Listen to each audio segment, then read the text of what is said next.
Roberto Fernández Montes era un empresario de origen español que se dedicaba a la construcción. Tenía una empresa en la cual alquilaba maquinaria, alquilaba herramientas, vivía en Caballito, también trabajaba en ese barrio. Tenía 67 años cuando fue asesinado. ¿Qué pasó con Roberto? Fue un crimen conmocionante. ¿Por qué? Porque gran parte de lo que le ocurrió, por lo menos de lo que hicieron sus asesinos, fue filmado. Sí, así como les digo, Roberto Fernández Montes, un mediodía, llegó a su casa de Caballito y desapareció. Nunca más se lo vio. Tenía dos hijas, Giselle y Natalia. Las dos se pusieron a buscarlo como locas. Querían saber qué le había pasado a su padre. Por eso empezaron a revisar todas las cámaras de seguridad que se les cruzaron por el camino. Las de los negocios cercanos al edificio de la calle Aranguren, donde vivía su papá, y también las del propio edificio. Así llegaron a estas imágenes que estamos viendo. Lo que está en pantalla en este momento es el auto de una de las hijas del empresario que se va de la cochera del edificio del hombre.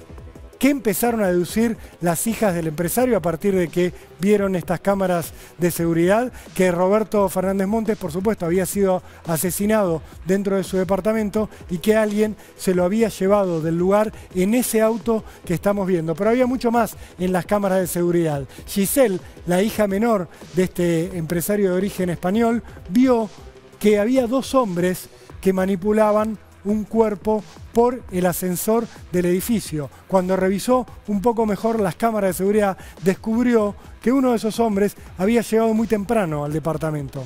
Era Santiago Corona, el esposo de la otra hija de la víctima, el esposo de Natalia. Siguieron revisando y vieron esto que ustedes están viendo en pantalla. El momento en el cual dos hombres en el edificio de Roberto Fernández Montes bajaban un bulto por el ascensor. Uno de ellos era Santiago Corona, el marido de una de las hijas de la víctima, el yerno de la víctima. Un hombre que había entrado en la mañana del crimen a las 9, muy temprano a ese edificio, que había permanecido allí hasta que Roberto Fernández Montes llegó a ese lugar para almorzar al mediodía y que luego había bajado por el ascensor junto a otro hombre llevando un bulto. Giselle, la hija menor, vio todo esto y le avisó a su hermana, a Natalia. Le dijo: acabo de ver en una filmación a tu marido sacando un cuerpo, el cuerpo que debe ser de papá, del edificio. Llévalo, entregalo a la policía. Su hermana Natalia no podía creer lo que escuchaba. Colgó la comunicación con ella y tuvo que disimular porque estaba en compañía del asesino, de su marido, del padre de sus hijos. Así que, con un engaño, Natalia, la hija de la víctima, tuvo que llevar a Santiago Corona, su marido, al yerno de la víctima, al asesino, hasta la comisaría. Le dijo: acompáñame que tengo que hacer unos trámites. Lo llevó hasta allí y lo entregó. El hombre quedó detenido y terminó siendo condenado a prisión perpetua. Pero como notarán, en toda esta historia falta un protagonista, falta alguien, falta uno de los asesinos que fue filmado, que se lo vio allí bajando del ascensor junto a Santiago Corona. Es el hombre que están viendo en este momento en pantalla. Se llama Pedro Ramón Fernández Torres. Como dice la placa, es de origen paraguayo.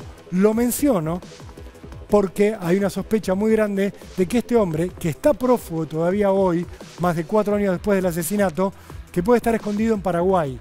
Su oficio es el de carnicero. Creen que en realidad era un sicario, que Santiago Corona lo contrató para que lo ayudara con el asesinato y, por supuesto, que lo ayudara a deshacerse del cuerpo, que iba a terminar apareciendo quemado junto al coche que veíamos más temprano en pantalla en un descampado de Cañuelas. Lo que tiene que hacer la justicia ahora, lo que está reclamando la familia de la víctima, es que detengan a este hombre, que todavía está prófugo, que ha intentado contactarse con familiares de las víctimas. Tienen miedo las hijas del empresario español asesinado porque, claro, es un asesino que está prófugo y son ellas las que está pidiendo que lo detengan, las que le están recordando todo el tiempo a todo el mundo que hay un asesino prófugo y que hay que detenerlo. Por eso entrevistamos a una de las hijas de Roberto Fernández Montes para que nos cuente cómo se vive con un asesino prófugo.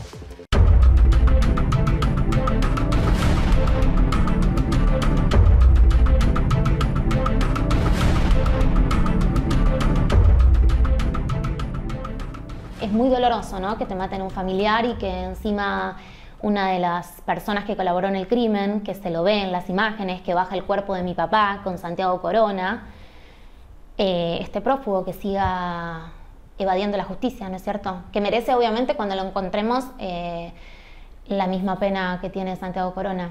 Creo que mi papá estaba amenazado. El 30 de septiembre de ese año a mi papá lo matan en el 2017, a principios del 2017, en enero.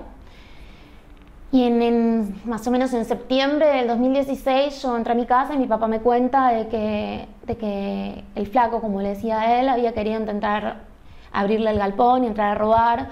O sea que él venía teniendo indicios de que podía llegar a algo más, pero nunca imaginamos que lo iba a matar, que iba a entrar a mi casa. Y mi papá llevaba 24 horas desaparecido y entré a mi casa y como se mostró en varias imágenes, se veían rastros de sangre. Fueron muy estúpidos para limpiar, la verdad que... No, de película. Yo te juro que si vos me decís, si vos pensás que ibas a vivir esto, no, esto es una película de terror que encima le salió mal, porque la verdad que, como yo le dije en el juicio de él, fuiste muy estúpido, que te pensaste que no me iba a dar cuenta. Ya no tengo miedo, al principio sí tenía miedo. Mi hermana sigue con seguridad en su casa, porque hay un hombre prófugo, ¿no? Pero no sé si la palabra es miedo. Yo tengo dolor, necesito que lo encuentren. A mí me han preguntado cuando terminó el juicio si estaba contenta o estaba feliz. Y la verdad es que no, por ahí te puede dar un poco más de paz y que sea un poco más balsámico que las dos personas que se ven en la cámara, tanto Santiago Corona como Pedro Ramón Fernández Torres, estén presos y cumplan. Porque mataron a una persona. Es mi papá el que mataron. Mi papá se fue a trabajar, volvió y lo mataron. Entonces, ¿cómo es el día a día? Creo que me habías preguntado antes. Y es doloroso porque yo me acuerdo todo el tiempo de mi papá.